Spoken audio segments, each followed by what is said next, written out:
السلام علیکم، میں ہوں زاہد علی خان۔ آج پھر ایک آڈیو جو ہے وہ لیک ہوئی ہے اور وہ آڈیو بھی عدلیہ سے متعلق ہے۔ آڈیو کے دونوں فریق وکیل ہیں اور ان میں سے ایک جو ہیں وہ سابق وزیر اطلاعات چودھری فواد حسین ہیں اور دوسرے ان کے بھائی جو ہیں فیصل چودھری ایڈوکیٹ۔ ان کے مابین جو ہونے والی گفتگو ہے وہ آپ نے یقیناً اب تک سن لی ہوگی، اس پر میرا تبصرہ مقصود بھی نہیں اور میں تبصرہ کرنا بھی نہیں چاہتا اس آڈیو پر، کیونکہ اس طرح کی آڈیوز جو ہیں وہ کوئی غیر معمولی نہیں ہے، غیر متوقع نہیں ہیں، اور جو پاکستان کے اندر ہوتا آ رہا ہے، ہو رہا ہے، ہوتا رہے گا، یہ اس کا لازمی جزو ہیں۔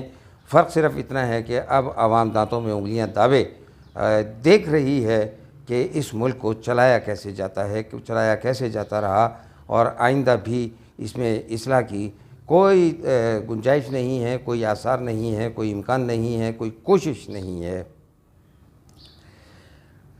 ان دونوں فریقین کی طرف سے جن کی مبینہ آڈیو جو ہے وہ لیک ہوئی ہے، اس میں سے ایک فریق نے چودھری فواد نے یہ کہا ہے کہ یہ آڈیو جعلی ہے، جبکہ ان کے بھائی جن سے جو ہے اس ویڈیو میں ان کی گفتگو ہو رہی ہے، ان سے جب آج یہ بڑا واضح سوال پوچھا گیا کہ کیا آپ یہ تسلیم کر رہے ہیں کہ یہ آڈیو ٹھیک ہے، تو انہوں نے اس کی تصدیق یا تردید کرنے کی بجائے ایک معنی خیز قسم کا جو ہے نا قہقہہ لگایا۔ یعنی آپ تسلیم کریں کہ آپ کی آڈیو ٹھیک ہے اور آپ کے رابطے بھی ہیں؟ سر یہ ٹرک کا کیا چکر ہے؟ اب جو معاملات اس آڈیو کے بعد سامنے آئے ہیں اس میں سے آپ نے دیکھا ہوگا کہ ایک لفظ ٹرک، کہ انہیں کہیے کہ ان کا ٹرک تیار ہے، اس پر اتنی میمز بن چکی ہیں، اس پہ جو ہے یوٹیوب پر اتنی ویڈیوز آ چکی ہیں، اس کے حوالے سے ٹویٹر پر ٹرک کا ٹرینڈ چل رہا ہے، مذاق اڑ رہا ہے، لیکن کسی طرف سے یعنی عدلیہ کے کسی بھی نہ لاہور ہائی کورٹ کی طرف سے اور نہ ہی سپریم کورٹ کی طرف سے کسی رد عمل کا ابھی تک مظاہرہ کیا گیا ہے، کوئی رد عمل سامنے نہیں آیا۔ اس سے پہلے بھی آپ کو پتہ ہے کہ ہفتہ 10 دن پہلے بھی یہ جو ہے ویڈیوز لیک ہوئیں، اس سے پہلے خود پرویز الہی اور سپریم کورٹ کی ایک آڈیو لیک ہوئی، اور یہ آڈیو جو ہیں یہ مسلسل جو ہیں یہ لیک ہو رہی ہیں، لیکن بینچ بھی اسی طرح بن رہے ہیں، معاملات بھی اسی طرح چل رہے ہیں، اور کوئی بھی جو ہے اصلاح کی طرف دھیان نہیں دیا گیا۔ یہ ہے بے حسی کا وہ پہلو جو میری گفتگو کا سبب بنا ہے۔ آپ یہ دیکھیے کہ ایک سرکاری ملازم کے تبادلے کا کیس 2 ججز سنتے ہیں، ان ججز میں ان کا تعلق کوئی نہیں الیکشن سے، اور الیکشن کی طرف وہ اس کیس کو لے کر آتے ہیں، پھر اس کے بعد جو ہے بغیر فریق بنائے الیکشن کمیشن کو ان کی بینچ کے سامنے طلبی کرائی جاتی ہے، ان سے سوال جواب کیے جاتے ہیں اور حتی کرنے کی کوشش کی جاتی ہے، اور جب وہ اپنی آئینی پوزیشن واضح کرتے ہیں تو پھر وہ دونوں جج جو ہیں ایک خط لکھتے ہیں سپریم کورٹ کے چیف جسٹس کو کہ جناب آپ 90 دن کے اندر انتخابات کے معاملے کا از خود نوٹس لیجئے۔ وہ از خود نوٹس لے لیا جاتا ہے، اس کے لیے 9 رکنی بینچ بنایا جاتا ہے، اس 9 رکنی بینچ میں سے 2 کے حوالے سے جو ہیں الزامات عائد ہوتے ہیں، آڈیو سامنے آتی ہے، وہ 2 ججز جو ہیں وہ اپنے آپ کو بینچ سے الگ کر لیتے ہیں۔ 9 کا بینچ 7 پر مشتمل ہوتا ہے، 7 میں سے 2 آزاد جج جو ہیں وہ بھی مختلف وجوہات کی بنا پر خود کو بینچ سے علیحدہ کرتے ہیں، اب وہ رہ جاتے ہیں 5، اور ان 5 میں سے بھی 2 کو تبدیل کر دیا جاتا ہے۔ یہ سب کچھ ہوتا رہا اور فیصلہ وہی آیا کہ 90 دن کے اندر انتخابات کرائے جائیں۔ اس فیصلے کو اگر آپ پڑھیں تو اس فیصلے کے اندر سارا پس منظر جو ہے نا وہ آپ کو واضح طور پر نظر آ جائے گا، لیکن یہ 3-2 سے آنے والا فیصلہ جو ہے اس کے 4 ججز نے جو ہیں 2 ٹوک انداز میں اپنے اختلافی، بلکہ انہیں اختلافی نوٹ نہیں کہنا چاہیے، وہ بینچ کا حصہ تھے، ان کے وہ نوٹ بھی جو ہے نا وہ فیصلے کا حصہ ہونے چاہیے تھے، جو نہیں ہیں، تو یہ انہوں نے اس از خود نوٹس کو اور اس سے متعلق تمام درخواستوں کو جو ہے وہ مسترد کر دیا تھا۔ پھر اسی دن جس دن یہ فیصلہ آیا اسی دن ایک اور بینچ، اور اس میں بھی یہی دونوں ججز یعنی جسٹس اعجاز الحسن اور جسٹس مظاہر علی نقوی جس میں تعیناتی کا معاملہ تھا، انہوں نے فیصلہ وزیر اعظم کے خلاف دیا۔ اور اب جو اوورسیز پاکستانیوں کے حوالے سے جو درخواست عمران خان صاحب کی سپریم کورٹ میں زیر سماعت ہے، اس درخواست کو بھی جو 3 رکنی بینچ سن رہا ہے، اس میں جسٹس اعجاز الحسن، جسٹس منیب اور جسٹس مظاہر علی نقوی شامل ہیں۔ اس قدر کھل کر جو ہے نا یہ معاملات چل رہے ہیں کہ مجھے سمجھ نہیں آتا کہ مقصد کیا ہے۔ کسی نے یہ کیوں نہیں سوچا، یعنی میرے مخاطب عدلیہ نہیں ہے، کیونکہ مجھے اس سے کوئی توقع نہیں ہے، میرا مخاطب آپ ہیں، آپ جو لوگ ہیں، جو پاکستانی ہیں، جو اس جو نظام کے گزیدہ ہیں، نقصان اٹھانے والے ہیں، زندگیاں عذاب ہو گئی ہیں ان اشرافیہ کے ان ٹرکوں کی وجہ سے، ان کھوکے اور ان پیٹیوں کی وجہ سے۔ جو کراچی کے میمنوں کی زبان ہے، ہمارے ہاں کھلے عام ہوتا ہے، کھوکا، پیٹی، ٹرک، کوئی شرم نہیں، کوئی کچھ نہیں ہے۔ تو میرا مخاطب تو آپ ہیں کہ مجھے بتائیے کہ چلتی ہوئی حکومتیں توڑ کر نئے انتخابات کرانے کے اوپر بھی کسی عدالت نے غور کیا کہ چلتی ہوئی حکومتیں کیوں توڑنی تھی؟ عوام نے تو 5 سال کا مینڈیٹ دیا تھا۔ کس لیے توڑی گئی تھی پنجاب اور کے پی کی حکومتیں؟ کیوں توڑی تھی؟ کہ اس کے پیش نظر کیا تھا؟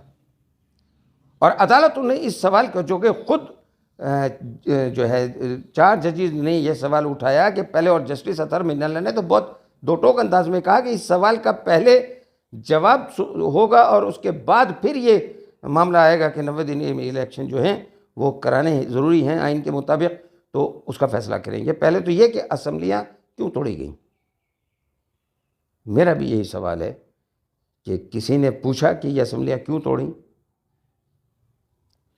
4 صوبوں کے اندر 2 تو آئینی صوبے ہو گئے کہ کے پی اور اس میں پنجاب کے اندر انہوں نے اسمبلیاں توڑ دیں۔ آزاد کشمیر اور گلگت بلتستان کے اندر وہ اسمبلیاں نہیں توڑی جاتی۔ کیوں نہیں توڑی جاتی؟ تو اس بدنیتی کا نوٹس کس نے لینا تھا؟ 90 دن کے انتخابات میں سپریم کورٹ کی کیا دلچسپی تھی؟ کیا ضرورت تھی کہ 90 دن کے اندر انتخابات؟ جس نے بلا وجہ چلتی ہوئی حکومتیں توڑی، عوام کے مینڈیٹ کی توہین کی، اپنے ارکان اسمبلی کی توہین کی، وہ روتے رہ گئے، وہ چیختے رہ گئے کہ یہ عمل ٹھیک نہیں ہے، لیکن اپنے مذموم مقاصد کے لیے، اپنے ہوس اقتدار کے لیے اسمبلیاں توڑ کر صرف اس لیے کہ مجھے بر وقت انتخابات چاہیے، کیونکہ آگے وہ تبدیلیاں آنے والی ہیں جو گرفت میں لے سکتی ہیں۔ ابھی تک باقیات جو ہیں وہ مجھے سپورٹ کر رہی ہیں اور میرے حق میں نتائج لانے کی کوشش کی جا سکتی ہے، تو اسمبلیاں توڑ دی گئیں۔ یہ ایک منفی سوچ تھی۔ اس منفی سوچ کو رکھ کر اسمبلیاں توڑنا نہ صرف غیر آئینی ہے، غیر قانونی ہے، بلکہ قابل مذمت ہے۔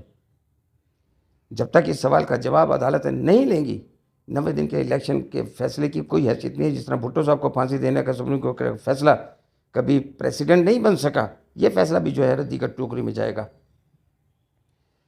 فیصلے وہی قائم رہتے ہیں، انہی کا احترام ہوتا ہے جو قانون کے دائرے میں رہ کر دیے جاتے ہیں، اور شخصیات بھی انہی کا احترام کیا جاتا ہے جو اپنی عزت خود کراتی ہیں، اور عزت کردار کی ہوتی ہے۔ ہمارے ہاں اداروں کو جو ہے معزز اسی لیے بنایا گیا زبردستی آئین میں ڈال کر کہ وہ سارا پاکستان کے لیے تباہی کا سبب کرتے رہے، لیکن آپ کو اس پر بولنے کی اجازت نہیں ہے، آپ نے ان کو معزز ہی کہنا ہے۔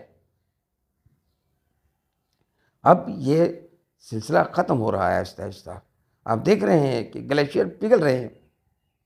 آج آپ سوشل میڈیا دیکھیے، سوشل میڈیا کے اندر جو جھوٹے پروجیکٹ کے جھوٹے لوگ بٹھائے گئے تھے، اور پیسے دے کر جو ہے نا بورڈز کے ذریعے جو ہے نا وہ لائکنگ اور سبسکرپشن اور جو ہے ویورشپ لوگوں کو مجبور کر کے ان کو جو ہے نا ان کی سما خراشی کی جاتی تھی۔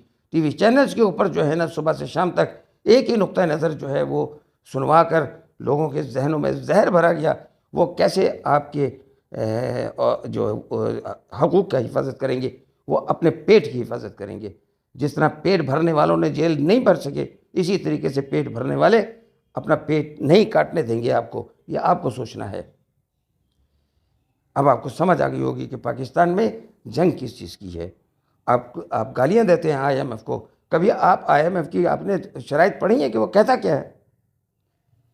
ابھی کچھ میرا خیال ہے 10-15 دن پہلے آئی ایم ایف کے ایک ڈائریکٹر کا انٹرویو لیا گیا، میں اس کو جب سن رہا تھا تو اس سے پاکستان کے حوالے سے اس سے جب سوال کیا گیا تو اس نے جواب دیا کہ takes the rich help the پور۔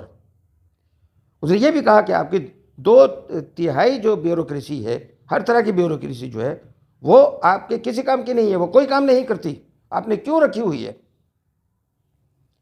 انہوں نے مت بتائی ہوئی ہے کہ آپ کیوں ٹیکس پیٹرول اور گیس اور دیگر ضرورت زندگی پر قیمتیں بڑھا کر جو ہے ٹیکس پورے کرتے ہیں، آپ ان مدات کو کم کیوں نہیں کرتے؟ انہوں نے یہ بتایا کہ آپ کو 200 ارب روپے ہمیں مزید دینے ہیں، آپ یہاں سے کم کیجئے۔ انہوں نے کہا کہ ان کے اثاثے ظاہر کیجئے اپنے سرکاری ملازمین کے، لیکن ان سرکاری ملازمین سے پھر ان میں سے کچھ طبقات کو استثنا دے دیا گیا، وہ بھی اس پر بھی عمل نہیں ہوا۔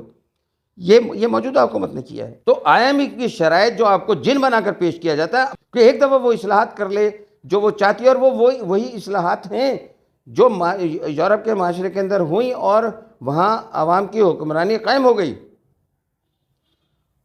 آئی ایم ایف آپ کے ہاں استثنیات اور بجٹ کا اس بے دردی سے استعمال ایک ہاتھ کے اندر ایک کسی مخصوص طبقے کے لیے نہیں انہیں دینا چاہتا تھا، لیکن اب انہوں نے قرض دینا ہے، انہیں واپس پیسے چاہیے تو وہ تجاویز دیتے ہیں، وہ نہیں کرتے، وہ جہاں سے بھی دیتے ہیں وہ آپ اور مجھ پر بوجھ لاد کر دیتے ہیں۔ تو آپ آئی ایم ایف کو گالی دینے کی ضرورت نہیں ہے، آپ ذرا آئی ایم ایف کو کبھی جا کر پڑھیے تو آپ کو ہر شخص کا جو ہے نا کہ آپ کے دشمن آپ کے سارے پڑوسی آپ کے دشمن ہیں۔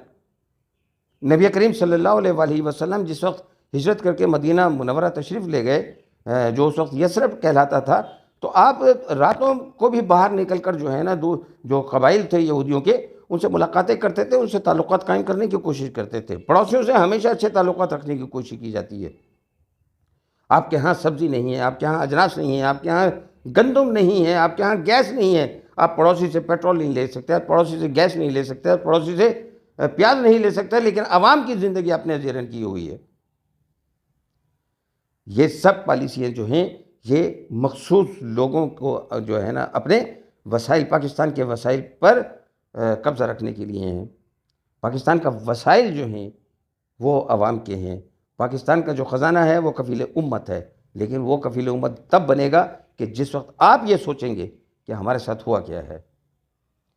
اس کے لیے کسی انقلاب کی ضرورت نہیں ہے، اس کے لیے کسی توڑ پھوڑ کی ضرورت نہیں ہے، اس کے لیے آپ کو کسی فسطائی جماعت کا حصہ بننے کی بھی ضرورت نہیں ہے، اس کے لیے آپ کو صرف اپنی سوچ بدلنی ہے۔ تبدیلی کا عمل اپنے سوچ کی تبدیلی سے شروع ہوتا ہے۔ آپ نے ابھی تک جس کے ساتھ زندہ باد مرد آباد کیا ہے، ایک دفعہ سوچ کر اللہ کی قرآن کی روشنی میں، اس کے پیغام کی روشنی میں، نبی کریم صلی اللہ علیہ وآلہ وسلم کے حدیث پاک کی روشنی میں کبھی ایک دفعہ غور کر لیجئے کہ اب تک جو کچھ آپ نے سوچا ہے، بغیر سوچے سمجھے آپ نے جس پر یقین کیا ہے، کیا وہ درست بھی ہے؟ آپ صحیح فیصلے پر پہنچیں گے انشاءاللہ تعالی، مجھے یقین ہے پاکستان آپ بچا سکتے ہیں، یہ لوگ نہیں۔ وما علینا الا البلاغ المبین۔